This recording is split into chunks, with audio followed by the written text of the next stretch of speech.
Right, here we have it. So, today, guys, we're going to go over roles. Now, this is a topic which is near and dear to me because roles play possibly one of the most important parts of Counter-Strike. There's four main roles which interest me. There's obviously more roles than this. Roles, for example, which I'm going to skip over: in-game leading, AWPing. You have this lurk role, which is constantly reoccurring. I don't like to call it lurk. As I said last week, if you go back to last week's lesson, I referred to the lurk area, the lurk zone, as sort of zoning. So I prefer that sort of keyword because it sort of, I don't know, it benefits me when I think more about zoning than lurking on the opponents. Yeah, so entry and supports, these are basically your main T-side roles, and then we're going to flip over to the CT side and we're going to look at anchor and rotate. So as I said, if you look here, there's no in-game leader, there's no AWP, there's no lurk. On the CT side, you might think about I don't know. There's lots of smaller roles which for me don't play much of a role. So we're just going to stick with these main four. And it should take about an hour to get through them, potentially less. I'll try and give as many examples as I can. If I give examples and you feel like you could probably benefit from more examples, or you haven't quite understood something, then please ask me to elaborate or go further into the topic. We're going to talk about something which I developed myself called entry zones. I don't know if it's sort of been explained before by other coaches, but this is a topic which I've had a look at over time and I've developed myself, and it's quite complicated. It's going to talk about very specific areas of the map, how you use them, how you use support players to get past these points. So it can get a little bit confusing at times, so if there's ever any questions, just stop me or just ask. I will look over, I will see the question and I'll answer when available. So that's the general outline for today. We're going to talk about the entry. We're always going to talk about the responsibility of each role. That's very important, the responsibilities.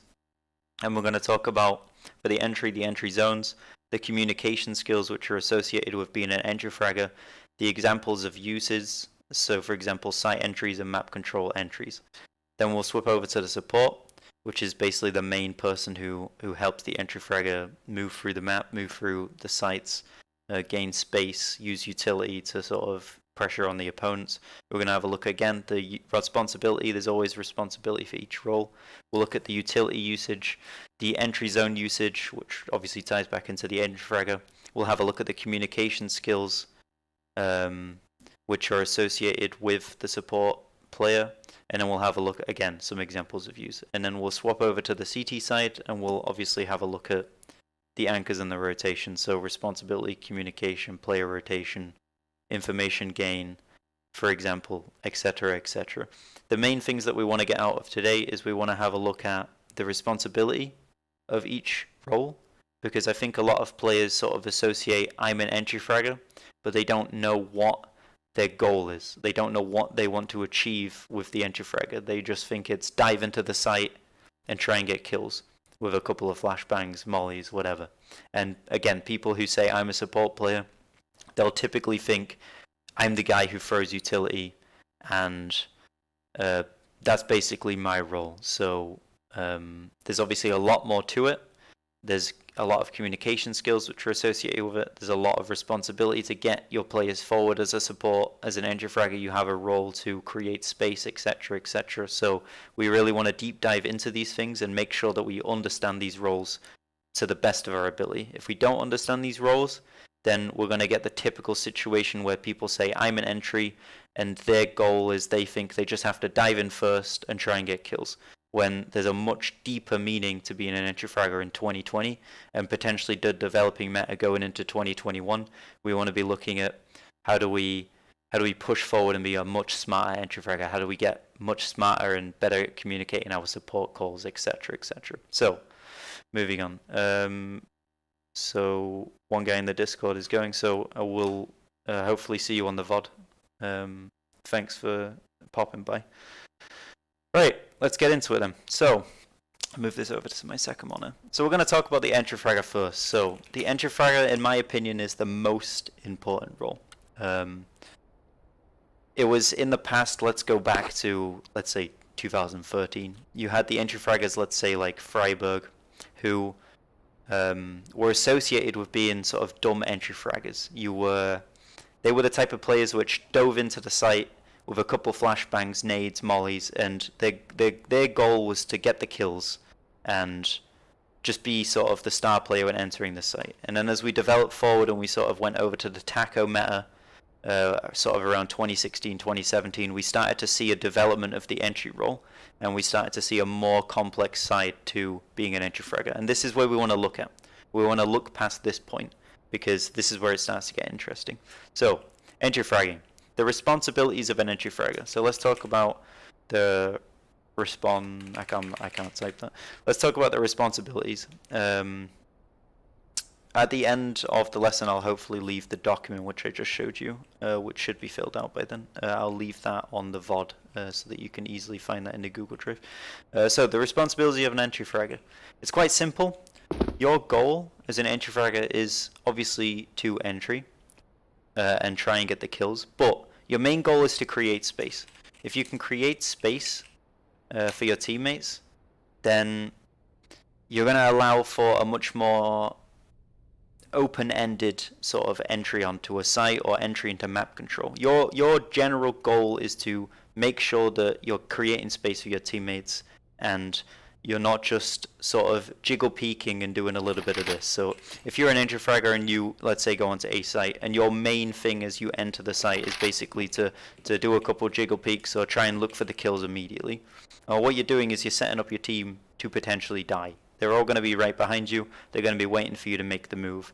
And you as the entry fragger, if you're just jiggle peeking, you're doing your little bit, it's not going to achieve very much. So your job is to create as much space as possible. That means when you go into a site, you go into map control. Let's say map control, let's say mid, for example. If we want to go out mid as an entry fragger, your job is to pull the attention of the opposing opponents towards you and away from your teammates. If you're doing this, then your responsibility as an entry fragger, creating that space, making you make yourself the big target, then you're obviously achieving your goal.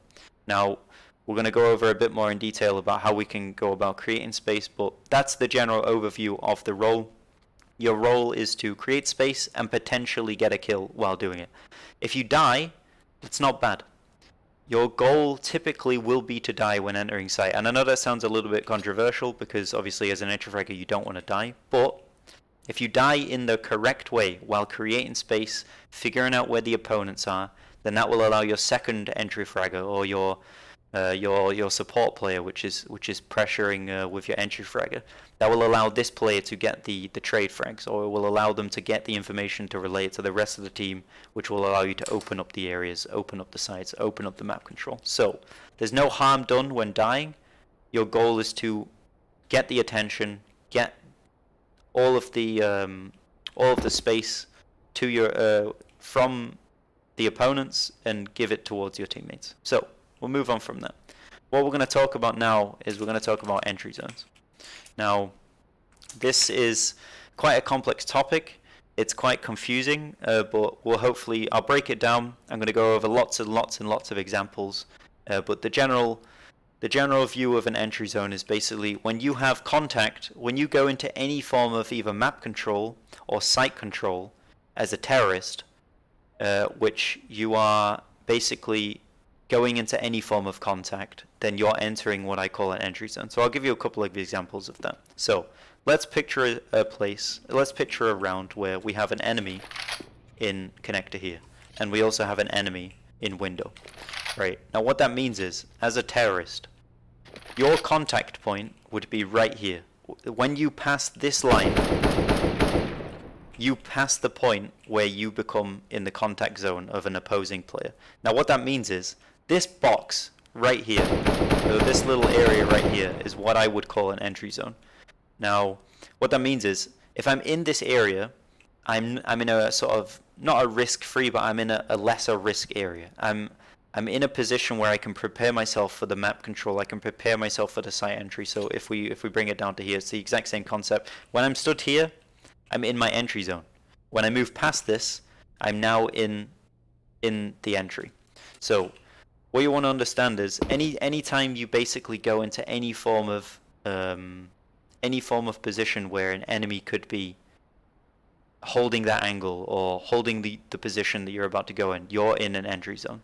Now, I'm going to fly around the map and I'm going to give lots of examples of this so that we can really drill home the idea. So we have this area right here for connector. If we pass this, we're in the connector entry. If we pass this area right here, so this line, if we pass this line right here, we are going into contact with the window. That means past this point, this box right here up to this point would be your entry zone. Now, I'll go into more detail about how do we use entry zones and stuff at the future, but I want to make sure that everyone fully understands what this entry zone concept is, so we can really drill it home. So let's say you've pushed down the map, you're now in lower mid as the entry fragger. Now, again, we're going to draw this line here. It's typical that either an opponent could be here, or opponent could be here, let's say, or potentially even here, or the most typical case is they're a top connector. So if you pass this line right here, then you take contact with top barrels, or sorry, top crate, top connector, and if you pass even further, so let's say this line, then again you're taking contact here. You're also taking contact CT when you pass this line. So this little box, again, is your entry zone. When you're inside this, you're ready to receive utility, you're ready to go into the next bit of map control. It's incredibly important to know every entry zone. So we'll use another one for lower mid. Let's say you're coming lower mid from B. When you pass this point right here, this line, again, you're going into another area of contact, which means this area right here is your safe entry zone. You need to know all of these areas. So we've just shown a couple of map control entry zones. Now let's move into sites. So A site. When you're in A ramp, obviously you're exposed to this area pretty much from the very get-go. So your first entry zone would basically be here. When you're at this point, you're ready to cross this line for your first bit of contact. Your second line would basically be if anyone's holding triple. So again here, if you move past here, you've taken triple control. You've taken triple contact. If you move past this point, you've taken CT contact. If you move past this point, you've taken default contact. So all of these lines means that before these lines were all entry zones. Again, we're going to go over what an entry zone is and how to use that at a later time. I just want to get some examples out there so that we've all got it in our heads. Same for apps. So draw this line here. When you move past this, you're taking contact with the rest, with jungle and connector. Let's go over to B site, and again, another case use. Your first entry zone is basically here. You move past this point right here, you got your first entry zone. You got your next one basically when you're at this point right here. When you move over here, a potential player could see you from here, for example, and so on and so on. Basically, anywhere before a line of contact is your entry zone. Now, why is that important? It's important because whenever you get to these lines, whenever you're at one of these lines, there's the potential that you could use utility to move forward onto these lines. So we'll go back to top mid again. Let's take the connector player. Now, if we're stood here, we could use a grenade, a Molotov, a smoke, or a flashbang to move past this line. So how could we do that? So let's say we're going to play connector. We could smoke top mid. That would allow us to move past this line and basically have control of top mid without anyone having connector. So you can do that from spawn, for example. Everyone does that. So that's using an entry zone. So using a smoke here to move past this point. You can also use a flash, for example, from lower mid here. I believe, nope, that's the wrong one. You could throw a flash, let's say, off this wall right here, and it would flash. It's not a great flash, but it would flash you into the control. So if a player sat here at this angle right here, then it's going to blind this player. Now you could use nades, for example. It's a lot harder if you can't run out and just use nades, so you would have to think outside the box a little bit. So let's say you had a smoke, but the smoke wasn't good enough for you. Now you could potentially nade through the smoke to connector. So what that means is any player which is sat here is now obviously going to take nade damage. So they're going to back off, which means you can then move past your entry zone. You can move out of your zone and into map control. And then we can have a look at Molotovs. So the same thing, you can't necessarily just run out and use a Molotov because you could potentially die. So with the use of a smoke, with the help of a smoke, you could use a Molotov which either lands lower connector or throw it a little bit deeper so that it lands on the little pathway in connector. So you've found basically 4 different ways that you could use some basic utility to move past the entry zone. And that's basically the general concept of an entry zone. When you get to this point, you need to think, okay, how do I personally use my utility to move past this point? Or how do I use a support player to move past this point? So, as I said, you could have this top mid smoke. Now you could use this yourself as an entry fragger. Or you could potentially have a player here throw a smoke from here. Or you could have another support, let's say, throw a smoke from here. Or you could have a player from A throw a smoke, a top mid smoke, I believe, from here. There's all of these different locations in which you can get a top mid smoke.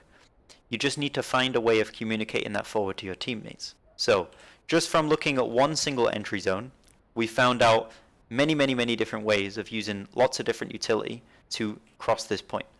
And this is what you want to look at when you're an entry fragger. You want to be thinking, how do I use my teammates? How do I use my supports to get me into my next point of contact? How do I get past this entry zone without potentially dying? I want to make this scenario best case for me. So if we've moved past this point, we can just say the connector's gone. Now let's say we know, or we potentially think that there's an AWP window. So we want to obviously remove him. So there's lots of different ways we can do that. The typical way is to smoke window or smoke top mid. That will allow us to get out.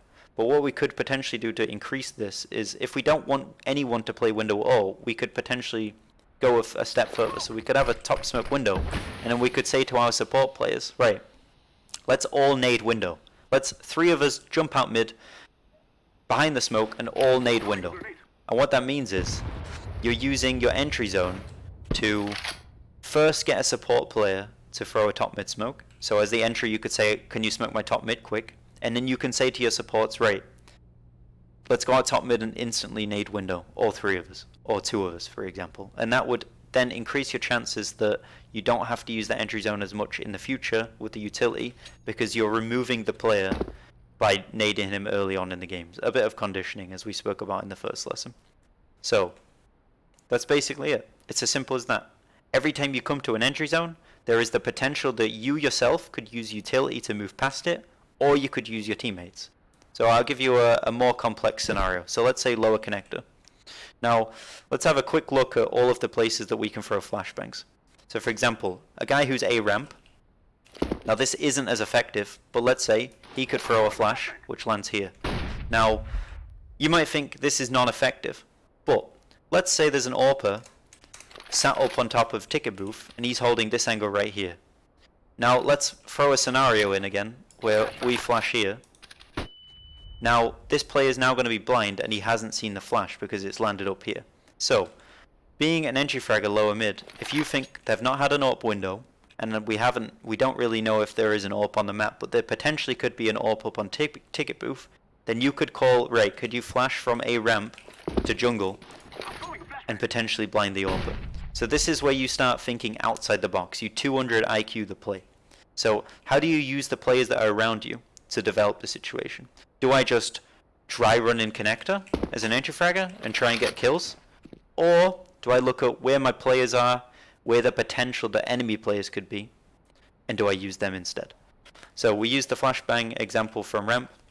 You could also potentially get a flashbang which comes from top mid. So like this, for example. You could also potentially have a player that's underground, could throw a deep flash, let's say banked off the wall that lands top connector. You could self-flash in. Obviously that's another option. There's an unlimited amount of options. If you have a guy Palace, again, he could do the same thing. So if he sees that there's nothing going on, he could potentially throw a flashbang, which basically lands top connector. So if anyone's sat here or whatever, they're going to be blind. Or if anyone's sat here watching in, they're going to be blind. So you got all of these different locations in which you can sit in your entry zone and think, right, I want a flashbang. Look at your map. I have players all over the map. Which players could I use to give me a flashbang? And then you can move and develop this situation further. So as I said, grenades. Let's use grenades.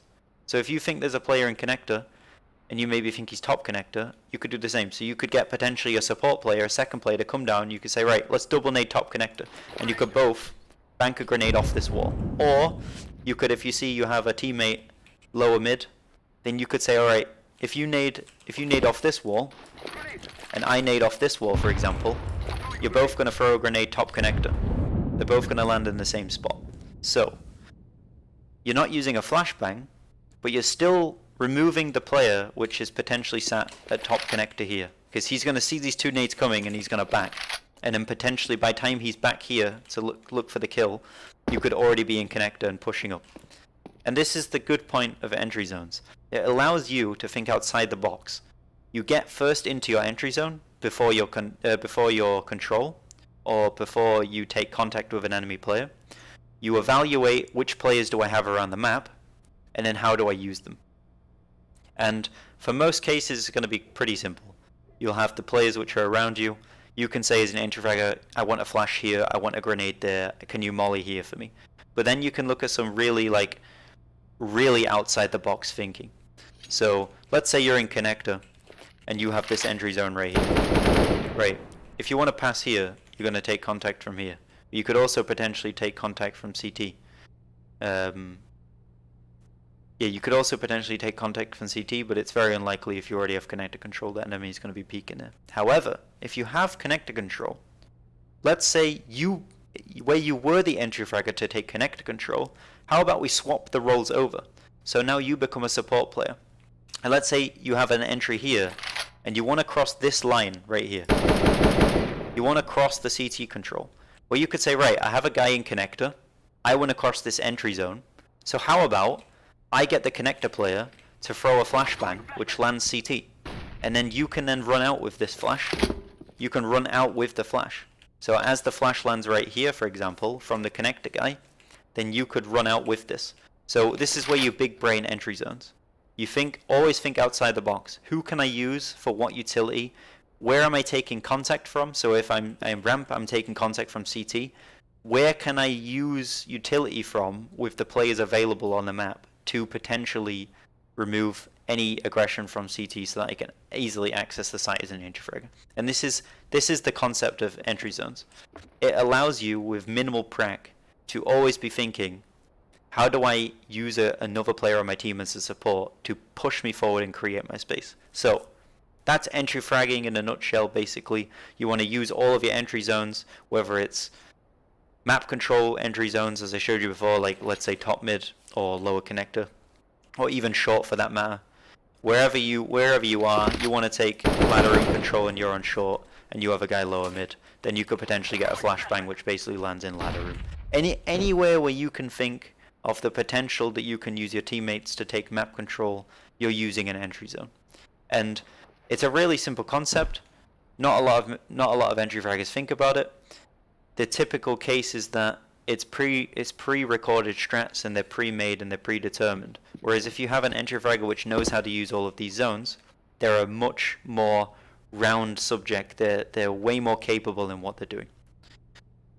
So I'll give plenty of examples of use. I've give examples of the entry zones. I've shown the responsibilities. So now let's talk about communication skills. Now communication skills are pivotal to an entry fragger. So there's a couple of extra skills which come in the communication when it comes to entry fragging. So I like to call it entry direction, entry utility are the two main ones. And then while I think about the third one, I'll basically go over this. So let's say you're ramp, or let's even say top mid, and you want to go into site. Now as an entry fragger, there's a couple things I want to be thinking. First, I'm in my zone. Where are the potential that enemies could be? So if I think there could potentially be an enemy default because of what I've heard my teammates saying, oh, this is an entry information gain. I'll go over all three slowly, like one at a time. So entry direction. So if I want to enter the site in a certain way and I want utility to do that, I'm going to call my entry direction. Now what I mean by this, right? I'm the entry fragger. My in-game leader told me I want to do an execute an A site. Now what I might want to do is say, okay, I'm going to entry towards jungle. Now, that means I potentially don't want a molly which lands here, because if I'm entering towards jungle, I have to go around this Molotov. So what I might want to do instead is, as I'm facing this direction, I might want a molly which potentially lands on the left side of triple here, let's say. Because what that's going to do is if there's a player playing here and a molly lands here, then this player is going to instantly run out left. Because he's obviously not going to want to sit here in the flames, he's going to want to run out left, which means as an entry fragger, my direction is jungle. I've called I'm entering jungle. And I've called then the utility on top of that, so I want a Molotov which lands on the triple stack, on the left side of triple stack. So you can keep this information quite short. You can just say, molly my triple left side. And what that means is as I entry out and I run towards jungle, then if a player does run out, then I can easily snap over and get the spray kill. And then you can then increase that. You know your entry direction. You've got a bit of basic utility. Then you can say, as I get to jungle, you can flashbang me in. So as you're getting to this point, you get into your next entry zone right here, then an teammate further back could be ready to throw your flashbang in. So by calling your entry direction, your teammates know where you're going. You've made it clear where you want to go, which means there shouldn't necessarily be a conflict of interest when it comes to utility usage. If, for example, if you call you're going default, then as a support player, you don't want to throw a Molotov which lands directly in his path. Because now if your entry fragger wants to go default, well, he can't because he's stuck behind this Molotov. So this is why calling your entry direction is quite important, because it's going to allow you to better perform your entry frags, and it's going to allow your teammates to understand where you want to go and what they shouldn't throw, because it might get in the way of you. So that's basically that for entry direction and entry utility. So you want to call your direction, you want to call a utility that you would preferably want, and then entry information gain. Now what I mean by this, let's say you're the mid player, but you're an entry fragger, and your in-game leader says, let's go A. Now when you're going towards A, you don't know what's been happening A. You have no idea. So as you're running there, what you can be doing is you could be asking the A player, for example, if you have a guy which sits, let's say, palace, or he sits ramp, and he's just been sat the whole game not doing much or potentially gaining a little bit of info, then as you're running towards the A site, then you could ask this player, have you heard anything A? Do you know where any players are? Can you give me any information? And this is where as an entry fragger, you're increasing your ability to entry onto that site by trying to gain any information that's possible. A lot of entry fraggers, when the in-game leader just says, let's go A, nobody says a thing. But as an entry fragger, you want to know, as I said, your goal is to create space. If you don't know where any of the opponents are, you're going to struggle creating space. And you might call a very bad entry direction because you don't have a clue when your teammates had the information. So information gain is incredibly important to entry fragging. And that's basically that. So the general overview of an entry fragger, you have your entry zone, you have your entry calls, and you have your responsibility, which is basically to create space to potentially die. Your goal isn't to get a kill, it's to create space, and you're probably going to die doing such. If you don't die, then you've performed well. You've had a great entry. So that's something you can obviously look at. Right, does everyone understand entry fragging? Does anyone want any more explanations, or does anybody want anything so that we can sort of move on from that? And in response to Yu-Gi-Oh on Discord, yes, I did teach triple nading in the first lesson. That was under conditioning, but this is using the entry zones to potentially call more utility on top of them. Right, I think we can basically move on. So the next step would essentially be support. Now, this one's a really simple one to get to basically go over. What you're going to do is you're going to take the entry zone and you're going to flip it around. So instead of being in the entries position, you're now in the supports position. So when your entry gets to an entry zone, your job is to get them past that. And if that doesn't necessarily mean you have to be with the entry. I showed a couple of examples earlier where you could be on the complete opposite side of the map. So let's say, for example, your entry wants to take connector control and you're playing A ramp, and you find you have a smoke. Then what you could say is, Your entry wants to take connector control. He wants to use the entry zone to get into connector control. So I could, for example, smoke top connector. Now what that's going to allow him to do is any player which is stood here or potentially up on here, he's not going to have any contact from them anymore because there's going to be a smoke there, which means I'm directly supporting his entry zone as somebody who's nowhere near him. And this is basically what the support is. You want to be looking at all times, where are your potential entries? Where are your entry fraggers going? What are they trying to achieve? Where are their zones for those entries? So if they're taking connector control, their zones are lower mid, or potentially also short. So how do you remove the potential threat of them getting killed? And that's basically how you communicate that forward. So your responsibility as a support player is to push your entry forward into map control or into site control. That's your goal. Your goal is to do that and basically only that. Obviously, anytime you take map control, it's an entry fragger doing it. Regardless of if you think, oh, I'm a support player, if you're the one at the forefront of taking map control, taking site control, doing anything that is taking any form of control, you're in an entry, which means as a support, you're pushing that forward. That is your goal, your single goal. It's a pretty simple responsibility. You want to use the entry zones while doing so, as I explained, and you want to always be thinking, okay, if you just buy every round 2 flashbangs, a smoke and a Molotov, and you never have a HE grenade, then you're potentially missing out on using entry zones to a more effective ability. What I mean by that is, let's say you're the B player, and you know you have an entry with you. You're the support and you have an entry with you who potentially is going van, and you only ever take flashbangs. Then if you know that an enemy typically likes to play here, then when entering, you won't be able to obviously get off some really simple basic damage like this. Or if your entry fragger wants to go bench, then you can obviously bank off a nade to the wall. So you have to be thinking, what utility is important for the positions I'm in, and what potentially could be good for me. Obviously, when you're playing A site, having a grenade doesn't necessarily do a massive amount.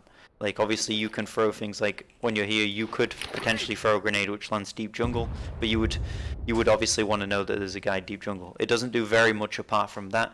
Potentially, if you're at Palace, yeah, you could obviously throw a grenade which basically lands top stairs whatsoever. So, you have to think about, where am I as a support, and what utility do I need? If you find yourself going mid, you might want more nades. If you find yourself going A, you might want to think, where would it be possible to use a HE grenade? If you go in B, is it worth taking a HE grenade if we're just doing mid control? Or if we're going more towards the A site, is there any point taking a grenade? Maybe, maybe not. If you find yourself going mid, in the mid round, then potentially you want to take that nade. So as a support, you always want to be thinking one step ahead. What utility will I need? Not do I need right now, but will I need? And then, obviously, communication. So, your entry fragger is going to be calling basically what utility he wants, his entry direction, and he's going to be gaining information. So as a support player, you're basically going to flip that on its head.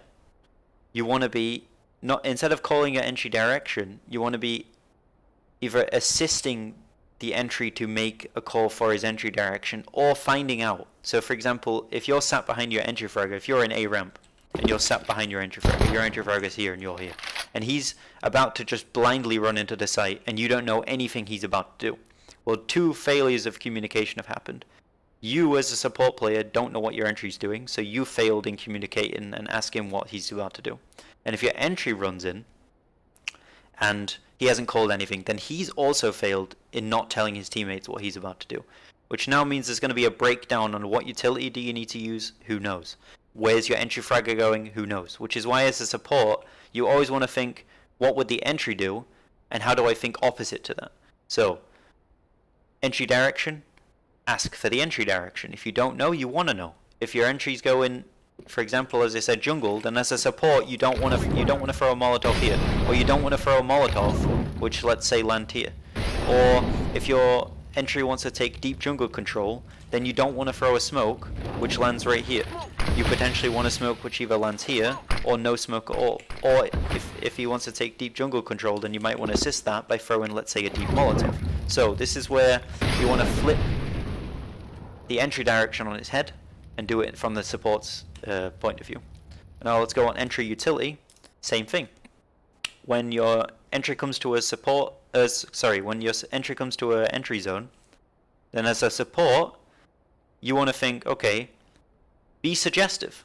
If your entry is not saying anything, then you obviously want to say, right, I see my guy's here, he's not doing anything, and he's about to jump out completely dry and potentially die. Then you could say as a support, yo, I can smoke top mid, or I could molly a connector, or if there is already a smoke top mid, then you could say, how about, yo, the entry fragger, let's double nade window, let's double nade connector. It's about being suggestive. You know, you're not calling the entry utility, but you're being suggestive towards what entry utility you could call. So you want to get those communications out. And then obviously entry information gain, again, flip it on its head. You want to be telling the entries the information you have. So if you're the mid player as a support, and you've noticed that they always leave window, the AWPer always leaves window about mid round to go A. And you have this information. And then you find you guys are going A late round because your in-game leader says let's go A. Then as a support you want to say, oh guys, I always notice that the AWP goes A, he goes CT every round about halfway through, so we need to be aware of the AWPer. And this is basically what you want to do as a support player. You want to be everything the entry wants to say and does. You want to be flipping on its head and either suggestive or doing the exact opposite of that. And what it's going to do is it's going to cause no communication flaws. If your entry doesn't call something, then as a support, you call it. If your entry doesn't say where he wants to go, what utility he wants, then you could, as a support, find out where he wants to go and suggest what he might want. Obviously, just telling your entry, oh, I'm gonna Molotov here for you. Now, if your entry doesn't want that, it's gonna cause some problems. So if you just presume your entry wants a Molotov somewhere, or he wants, let's say you see your entry for like running down mid, and you say, oh, I'm gonna flash connector for you, and you throw a flash. Right now, what if your entry fragger immediately, as he turns the corner, looks into your flash and instantly gets blinded? This is why being suggestive and saying, do you want a flash connector, might be better. Might is the key word here. Might be better than just throwing a flashbang. If you have good chemistry with your teammates, then obviously the suggestive isn't necessarily needed. You can just throw the flashbang, you know, because you might know, okay, when he goes connector, he wants a flashbang. So that's basically that. It's very simple. You do exactly the opposite of the entry fragger. Oh, has anyone got any questions to that?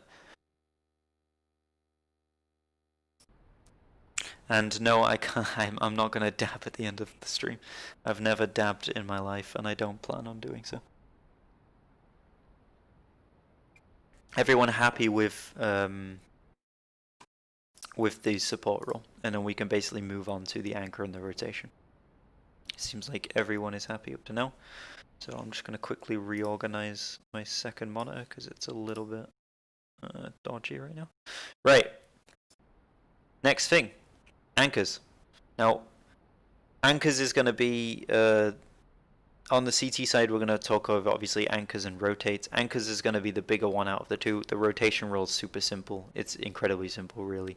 There's just a little bit of communication that you obviously need to get. But anchors, this is the important one.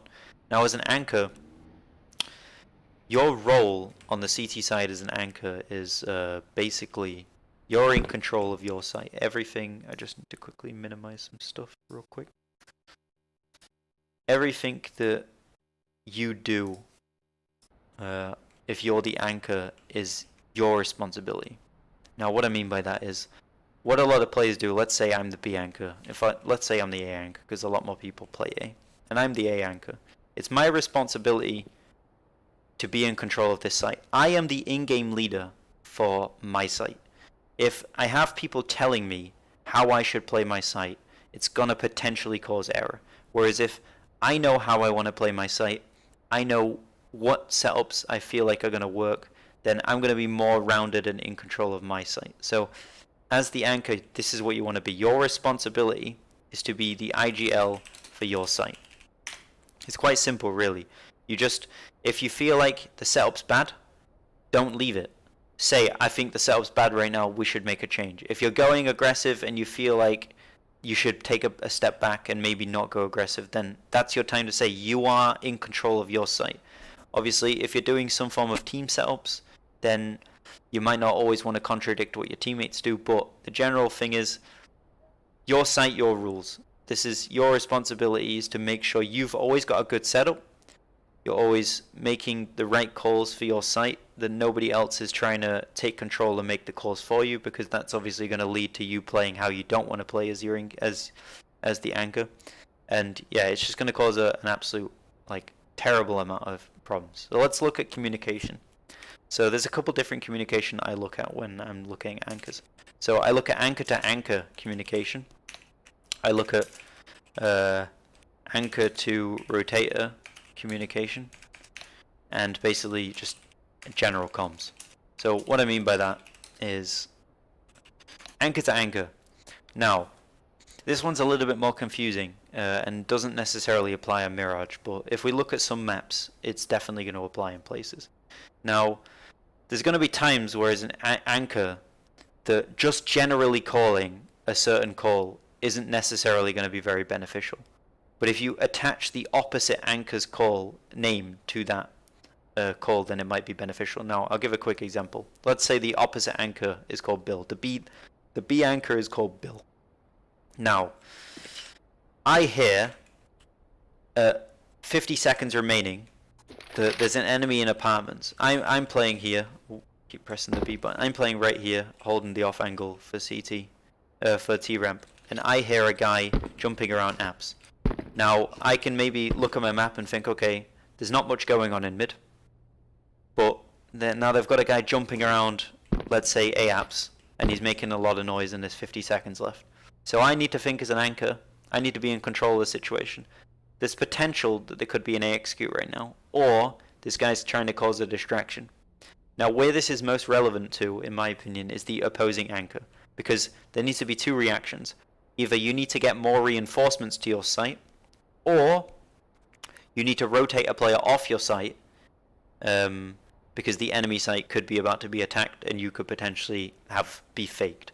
So you might want to say, Bill, there's a guy jumping around in apps right now, and then you guys as anchors can communicate what you want to do there.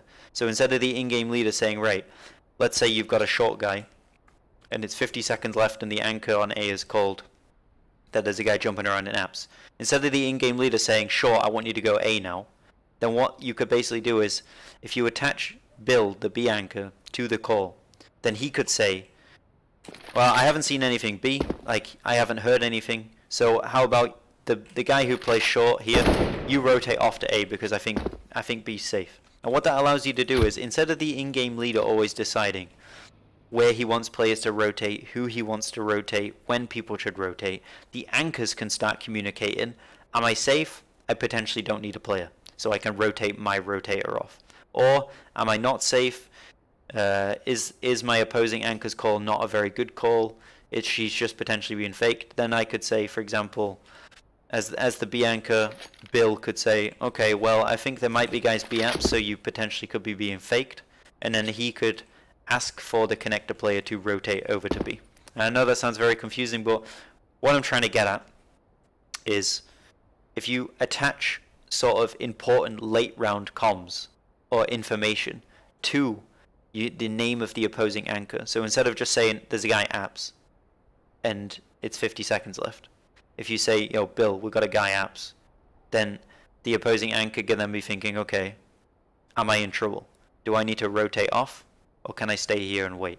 And this is what is quite important for anchor to anchor calling. So it's about getting your opposing anchor involved. Now, anchor to rotator, we just talked about that a little bit. So let's say you're an anchor on a site, let's say A site. And I feel like nothing's happening. Let's say my second site guy is watching, let's say, Palace, for example. He's maybe sat here with an orb or a rifle, and he's just holding Palace. And now mid's under attack. Then as an anchor, it would be beneficial for me to play in a position where I could hold both these positions, and I could tell my rotator player on my site, leave. I don't need you on A site anymore, go help mid. And this is anchor to rotator calling. So if you find a situation where you either need help or you don't need you feel like you're not under pressure and you don't need the help, you can either push away or bring your rotator closer towards you. And this is incredibly important because, as I said, if the in-game leader is always saying, you rotate here and you do that, oh, I think you should go CT right now, blah, blah, blah, then the anchors aren't necessarily in control of their sight anymore. Because where they think, oh, I have a guy watching my palace right now, and the in-game leader says, I want the short guy, I want the connector guy to help mid.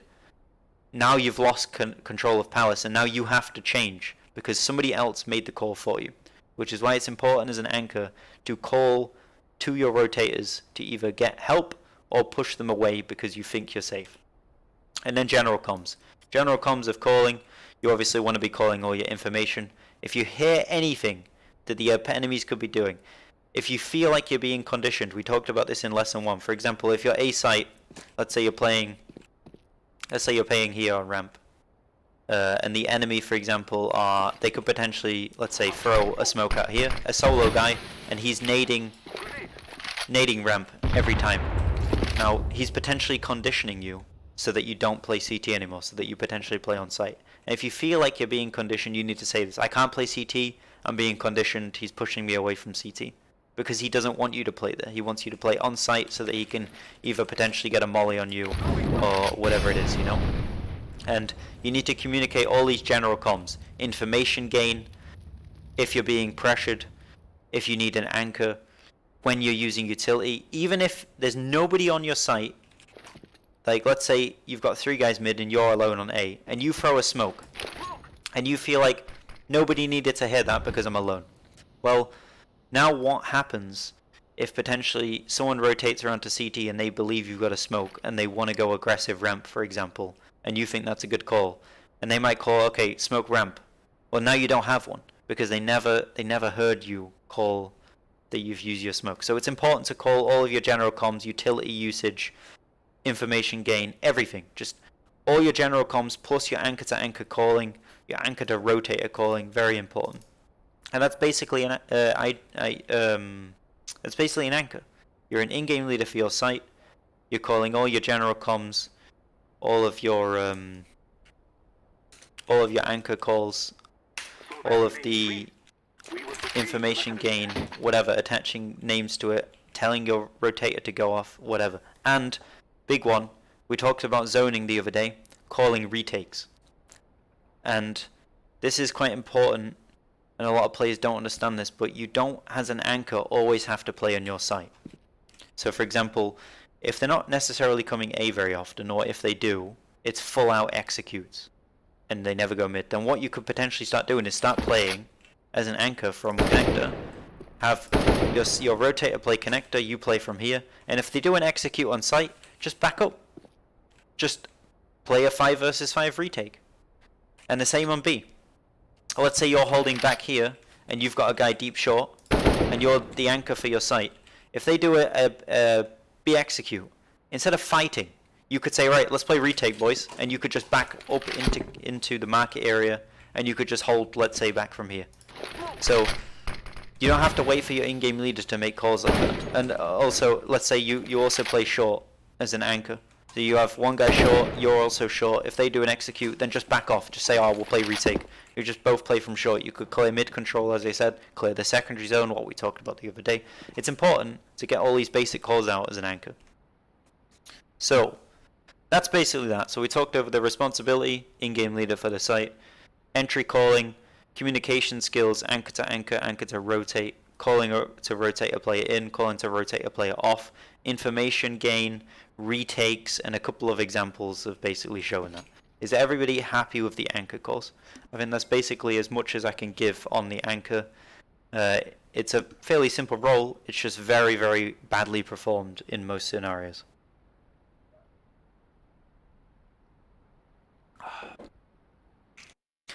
And if everyone is happy, which it seems they are, then we can move on to our final role, which is the most simplistic out of them all, is the shortest amount of time, should take about a minute or two really, is the rotator. Really simple. Super simple role. Let's talk about the responsibility. So, obviously, for different maps you're going to have different responsibilities, but your general responsibility is to be there for not only the site, so right, let's say you're playing Mirage, it'll be easier to keep it to map specific. Let's say you're playing Mirage. As the short and connector rotator, you've got two main responsibilities. You need to be there for your anchor, your in-game leader for your site. You also need to be there for the map control. So you want to try and keep on Mirage control of mid. So what you want to be doing is your responsibility is to be in both places at once, essentially. You want to be everywhere, which you can't be, but you want to, where you need to be on the, if you need to be on the site with your anchor, you be on the site. If you need to be in the mid to help your mid guys, you be in mid. And depending on the map, depending on your position, you always have different responsibilities. But the general point is that you need to always be ready to rotate when the time is required. It's in the name, Rotator. So that's the basic responsibility, is always being prepared to rotate. If your in-game leader needs you mid, if your anchors need you on site, you're there. Now, the second big thing for Rotator, obviously, of course, depending on the map, but let's take Mirage, for example. Mirage is a map everyone plays. Information gain. Now, if you're here, let's say the B short Rotator, you want to be gaining all of the utility possible, and you want to give that back to your anchor or where it's relevant. So if you're hearing guys apps, it's going to be relevant to your anchor. If you're hearing guys underground, it's going to be relevant to your anchor. It's also going to be relevant to your guys mid, so you might also want to communicate that to mid. The reason why it's important to your anchor is because he might set up differently, because he might think there's nobody apps now because they went underground. So it's important to get information gain and relaying it, giving it back to the people that are important. If you hear guys coming underground and you just go, oh, they're coming underground mid, your anchor on your site might not have heard that. So he might just continue playing exactly the same. But what he might want to do instead is he might want to come and help you short. If you would have said they're coming underground, let's say Bill is still the anchor, you say, Bill, they're coming underground now, then Bill might not have to play B site, so he could potentially come short. So you as a rotator could say, oh, do you want to come short? Another option. It allows you to expand your ability as a rotator, getting your anchors to come join you. And that's basically information gain and relay, where you look for information where you can, and you always try to give it to the people that are important. Don't just say it. Don't just say it out loud. Give it to where it's relevant. Obviously, it's pointless as a rotator saying at 1 minute 30 into the round to the A anchor that they're coming underground, because he's not really going to gain very much from it. He might gain a little bit, but he's not going to gain very much. So it'll be very good to keep it specific to the players. And then obviously you want to look at zoning. So this is something we talked about last week. If you're not familiar with zoning, it's basically, let's say I want to cross from short to A because there's a retake happening on A, the enemy have taken A control. Then I need to be aware first of mid. Mid is going to be the point where I need to be aware. So what I might want to do is, if I have players top connector, let's say, then I might want to say as the rotating player, help me clear mid first, let's clear the secondary zone, and then we'll go A. So I could, for example, ask this guy to come mid, we both jiggle peek mid or whatever. I could potentially even ask a guy window to, let's just throw a really basic flashbang out, something that's super obvious, and you could all peek. You could potentially, one of you could clear top mid and the other one could clear underground, and then you could then work your way into the site. So you're looking at zoning and you're looking at retaking are incredibly important for rotators. And basically anybody who's rotating from one site to the other is a rotator, regardless if you're an anchor, if you're the mid player, wherever you are. If you're rotating to a site, you automatically become a rotator, which means you need to be aware of zoning. Zoning is a big one. You don't want to get zoned. So you have to always be on top of your game. And then obviously information relay and your general communication skills. Again, if you want to peek top mid as a rotator or Mirage, then call it. Just call it out and peek in top mid, because you might, again, you might even use the entry zone.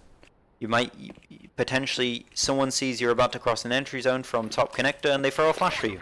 Or potentially the AWP mid can also throw a flash for you. Let's just say a pretty crappy one like this, for example. Anything. They could throw any number of flashes for you, like again another basic one like that, and then you could basically peek out of it. You want to always be looking, where are my teammates? And how do I give the communication skills which are going to be required? So, responsibilities, always be ready to rotate.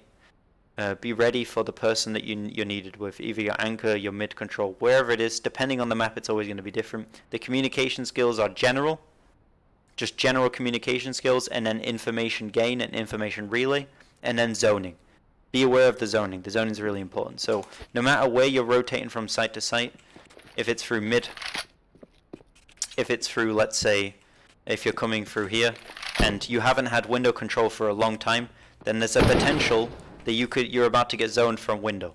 So you need to, as you're crossing here, you either need to take window control and make sure the window's clear so that you're not about to be zoned, or you need to, as you're passing, be fully aware that the window's not being cleared, and then move onwards to your site. So that's basically it for Rotator, and that basically sums up the whole lesson. So general overview, we'll just go back through it. I'll bring up the main document so that it's on the main screen. Roles. The entry fragger.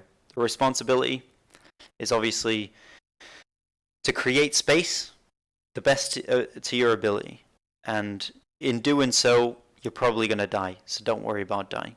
Now you want to focus on your entry zones anywhere that you're coming into new map control, either through map control itself or from site takes. You're looking at where your entry zones are and how you can use your teammates to get you past those entry zones, or use yourself. Then you want to have a look at your communication skills, as we said, site entry, site entry direction, entry utility, and information gain. And then obviously some examples of use, we went through those. Support, your responsibility is to support your entry fraggers in all endeavors, so through entry zones, blah blah blah. Then you obviously want to have a look at what utility is it possible to be used. If there's an entry fragger across the map from you, how can you use your utility to benefit him? You always want to look at the entry zone usage of your entry fraggers. The communication skills which are required, you flip basically whatever the support does, you flip it on its head. If you don't know the entry direction, find out the entry direction. If you have information, relay that to your entry fragger. If you want to suggest entry zone utility, suggest it forward. Unless you have good chemistry, then do it immediately. Obviously, don't just presume people want a flashbang or want a Molotov. Ask them, do you want a flashbang? I can throw this, I can do that, I can do this, that, and that. If you can do X, Y, and Z, and you say to your entry fragger, oh, I can do all of these, it helps him develop more options. Anchors. Responsibility. Obviously, be an in-game leader for your site. Your communication skills, anchor to anchor calling, anchor to rotator calling, general communication skills for the CT side. Talking with your rotators to either rotate them off your site if you don't need them, or ask the opposing anchor, can I get a rotate please? The information gain and relay, the retake calls, and then looking at your primary zones as something that we talked about last week. If you don't know about zoning, go look at that lesson. Then the rotator. The responsibilities of your rotator is always to be ready to rotate at all times, depending on where you are. And then obviously you want to have a look at your communication skills, general communication skills, attach names where important. It's always important to attach names. You want to have a look at that information relay where possible. If you have information and it's relevant to certain players, call to those certain players. And then we're going to have a look at secondary zone and secondary zoning. And obviously on towards the retake, and that's basically that. The whole thing's really simple. Those are the four main roles. If you get those roles down, you're going to be very, very solid. If you know how to do these two really well on the T side, then as a counter-terrorist, you know what is expected. If you get these really good and down on the CT side, then as a terrorist, you know, okay, a good anchor is going to be in control of his site, blah, blah, blah. And that's basically that. You obviously can expand on this with the in-game leader role, the AWP role, the lurk role, but they're very basic roles that don't have much communication skills. They don't have very specific goals. They're just sort of there. The in-game leader is obviously responsible for his stuff, but it's such a complex role, it's hard to just get into. There's too much that can be done in the in-game leader role to have a talk like this about. So that's all I've got for today. This document, I will at some point finish it. I've already started. It's going to take a long time in order to finish this. This is the problem. So what I'm going to do is in the VOD, in the description, I will leave a link to this document at some point. Now that means that basically if you watch this, if you use the video on demand in the future and you get to this point in the video, you will be able to find this document complete in the description, no problem at all. And then obviously you can take all of the take notes from this lesson you'll be able to find here. And that's basically all I've got for today. If anybody's got any questions now, shoot away. I'm not obviously expecting any questions because we've got quite low viewers, but if you've got any, then shoot away because I've got about 5 minutes. Otherwise, I can just end the stream now. And if not, I hope you all enjoyed.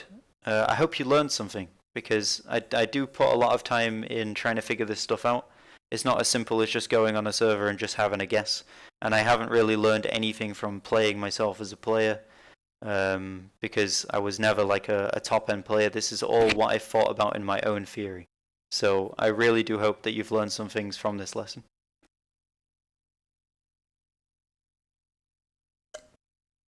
It seems like people are happy. So I'm going to leave it there. And yeah, I hope you all have a great evening. It's time for me to head to bed. So anyway, have a good one, guys. Thanks for tuning in. And next week we will probably start with map specific.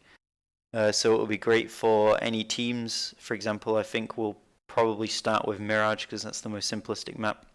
We'll talk about the overview, default, strats, advantages and disadvantages of certain things, rotations, and lots of other details. Will basically go into the full load when we start going over maps. But obviously I'll have a look into basically what we're going to start next week. So thanks for watching, guys.